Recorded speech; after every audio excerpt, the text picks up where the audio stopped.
So you've seen my list of books that were my top 10 for the year so far. Let's have a look at the ones that I'm feeling, let's say, less complimentary towards. Welcome to the Book Thing. My name is Mark, and this is my list of the books that I liked the least so far this year. Do you know what? It's inevitable when you make a list of books in ranking order that you're going to get ones on the bottom. But to be perfectly honest with you, I haven't read that many bad books this year. So I'm only going to give you a list of 5, whereas I gave you a list of 10 of my favourite books.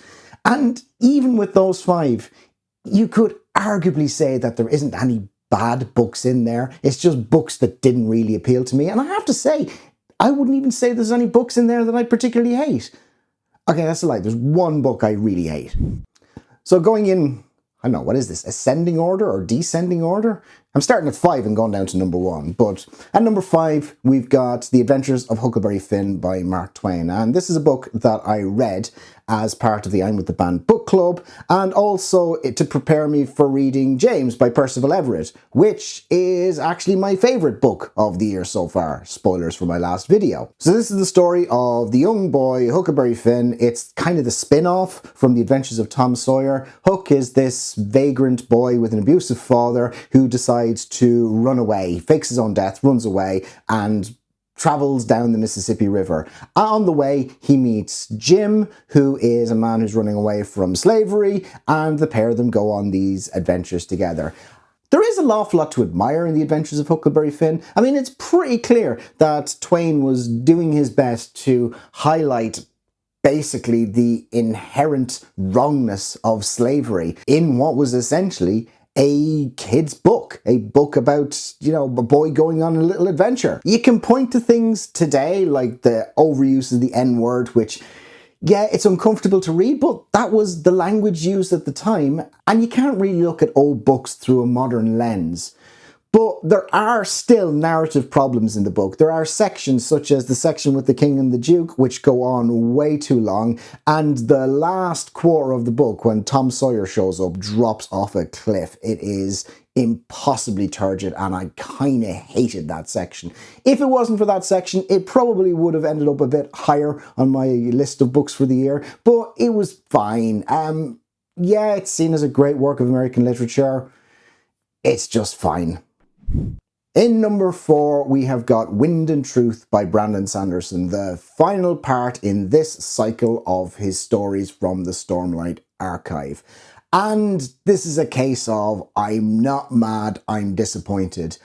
All of the books in the Stormlight archive up until now, and I include Rhythm of War in that, which an awful lot of people don't like, have been extraordinarily high quality. I've enjoyed the characters, I've enjoyed the story, and I've enjoyed how all of the different parts of the narrative have unfolded. This one is just off. It doesn't feel like it's been edited properly at all. It's far longer than the other books, but still doesn't come to a satisfying conclusion. The dialogue is kind of dreadful at times, especially when Sanderson is leaning into his sense of humour, which isn't great.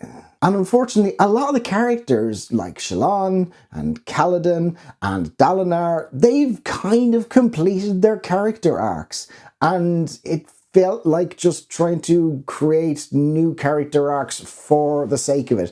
And there is this overwhelming sense of if everyone would go to psychotherapy, there wouldn't be any war, which is an admirable thing to say, but in the context of a medieval fantasy section, it feels weird.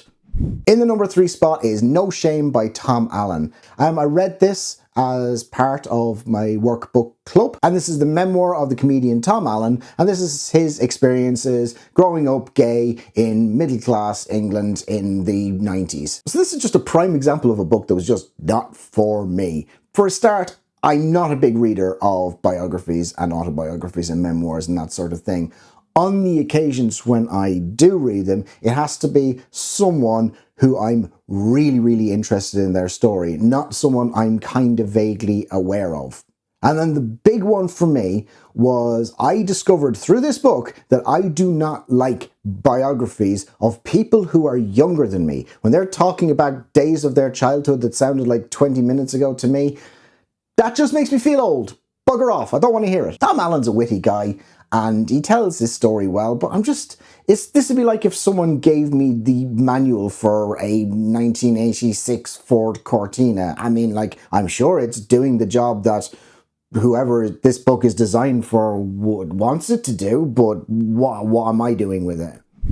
Number 2 is a bit of a difficult one, and that is Beloved by Toni Morrison. And it's a difficult one because this is clearly an extremely well written book by someone who is very, very good at their craft, but I have personal reasons why it made it very, very difficult for me to connect with the characters in that. I did a whole video on that. I'm not going to go through all that again. But ultimately, I found it a hard book to read. The time jumping, the perspective jumping, the magical realism, the metaphors all jumbled up together made it quite difficult to understand what was going on. And every time I picked it up, it really just felt like homework to me. On the plus side of Beloved, one of the things that I have to say in its favor is, as a result of the video I made about it, I have had some really genuinely enlightening and excellent conversations about the book. I can see why this is a book that is important to so many people. It is just not something that resonated with me. Remember I said I hated one of these books? Well, that book is number 1, Pride and Prejudice by Jane Austen. But Mark, how can you possibly hate Jane Austen? Well, other version of Mark, who I'm using as a contrivance to get my point across. I hate her characters, I hate the stories, and I hate the society she writes about. It doesn't matter how well she writes about them, I hate everything that's in it. I felt the need to be quite apologetic about not liking classics like Beloved and The Adventures of Huckleberry Finn. I feel no need to be apologetic about Jane Austen. I hate her books.